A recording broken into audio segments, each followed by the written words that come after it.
മഹാഭാരത യുദ്ധമെന്ന കുരുക്ഷേത്ര യുദ്ധം. ജയമെന്നും ധർമ്മയുദ്ധമെന്നും എല്ലാം തന്നെ ഈ മഹത്തായ യുദ്ധം അറിയപ്പെടുന്നു. അങ്ങനെയുള്ള ഈ യുദ്ധത്തിലേക്ക് കൊണ്ടെത്തിക്കുന്നതിൽ ഹേതുവായ ഒട്ടനവധി കാര്യങ്ങൾ ഉണ്ടാകുന്നു. അതിലുൾപ്പെടുന്ന ചിലതാകുന്നു ശകുനിയുടെ പ്രതികാരവും ദ്രോണരുടെയും ദ്രുപദന്റെയും വൈരാഗ്യവും എല്ലാം തന്നെ. എന്നിരുന്നാലും അവയൊന്നും തന്നെയല്ലാതെ പ്രധാനമായും 3 കാരണങ്ങളാകുന്നു കുരുക്ഷേത്ര യുദ്ധത്തിൽ ചെന്ന് കലാശിക്കുവാൻ കാരണമായത്. അവ ഏതൊക്കെയാണെന്നൊന്ന് നോക്കിക്കാണാം.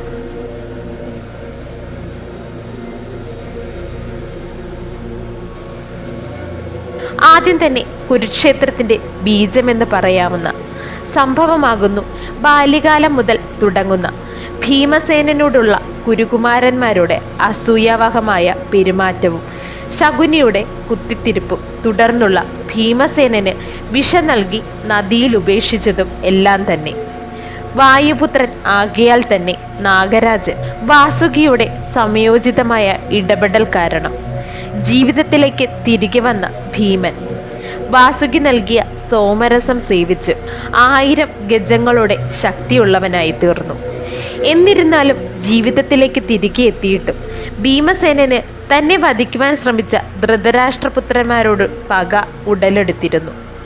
എന്നാൽ ജ്യേഷ്ഠനാകുന്ന ധർമ്മത്തിന്റെ ആൾരൂപമാകുന്ന ധർമ്മപുത്രരുടെ വാക്കുകൾക്ക് വില നൽകിയവൻ ആയിരുന്നതിനാൽ തന്നെ കുരുകുമാരന്മാരോടുള്ള തൻ്റെ പകയും വിദ്വേഷവും ആ വായുപുത്രൻ അടക്കി പിടിച്ചു വളർന്നു.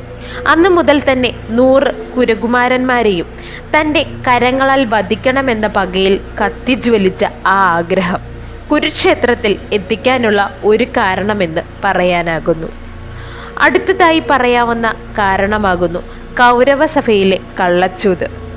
ഹസ്തിനാപുരിയുടെ വിഭജനത്തിൽ ഭീഷ്മപിതാമഹന്റെ നിർദ്ദേശാനുസരണം പാണ്ഡവർക്ക് ലഭ്യമായ ഖാണ്ഡവപ്രസ്ഥത്തിൽ അസുരശില്പിയാകുന്ന മായാസുരൻ അതിമനോഹരമാകുന്ന അല്ലെങ്കിൽ ഇന്ദ്രലോകം പോലെ ശോഭിക്കുന്ന ഒരു ഇന്ദ്രപ്രസ്ഥം ചമച്ചു. അതാകുന്നു പാണ്ഡവരുടെ രാജധാനി. കണ്ണഞ്ചിപ്പിക്കും തരമാകുന്നു ആ രാജ്യം. ആ രാജ്യത്തിൻ്റെ മന്നനായി യുധിഷ്ഠിരനും മഹാറാണിയായി ദ്രുപദകന്യകയും വാണു. കൂടെ 4 സഹോദരങ്ങളും.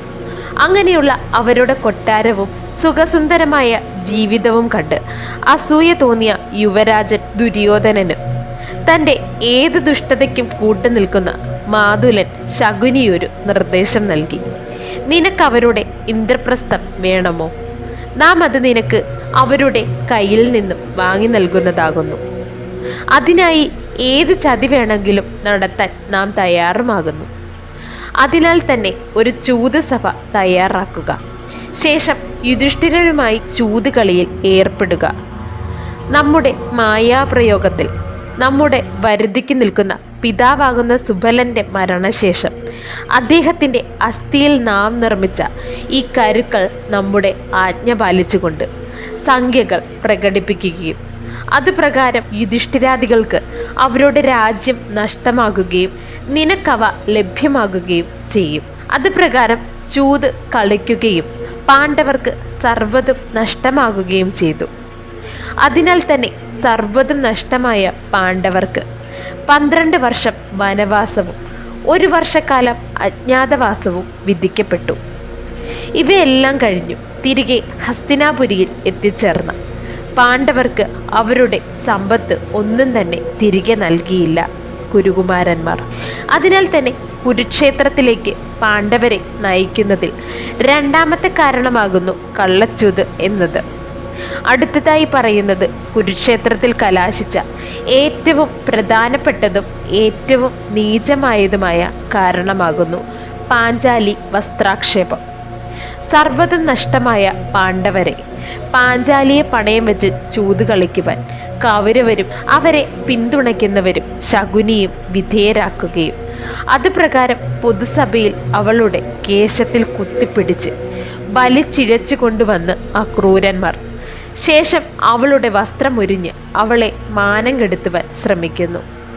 എന്നാൽ അവൾ പതിവ്രതയും പരമഭക്തയും ആയതിനാൽ തന്നെ ഭഗവാൻ ശ്രീകൃഷ്ണൻ അവളെ വലിയൊരു ആപത്തിൽ നിന്നും രക്ഷിക്കുന്നു. എന്നിരുന്നാലും തങ്ങളുടെ പത്നിക്ക് ഇത്തരത്തിലൊരു അപമാനം ഏൽക്കേണ്ടതായി വന്നതിൽ പാണ്ഡവർ അതീവ കോപിതരായി തീർന്നു. അതിനാൽ തന്നെ ഇതിന് ഹേതുവായ സർവരെയും ഇല്ലാതാക്കണം എന്ന് ആ സഭയിൽ വെച്ച് തന്നെ പാണ്ഡവർ പ്രതിജ്ഞ ചെയ്തു. ആ പ്രതിജ്ഞയുടെ ഫലമായിരുന്നു കുരുക്ഷേത്രമെന്ന മഹായുദ്ധം. ഇങ്ങനെയാകുന്നു മഹാഭാരത ധർമ്മയുദ്ധത്തിന് നാന്ദി കുറിച്ച കാര്യങ്ങളും അവയുടെ കാരണങ്ങളും.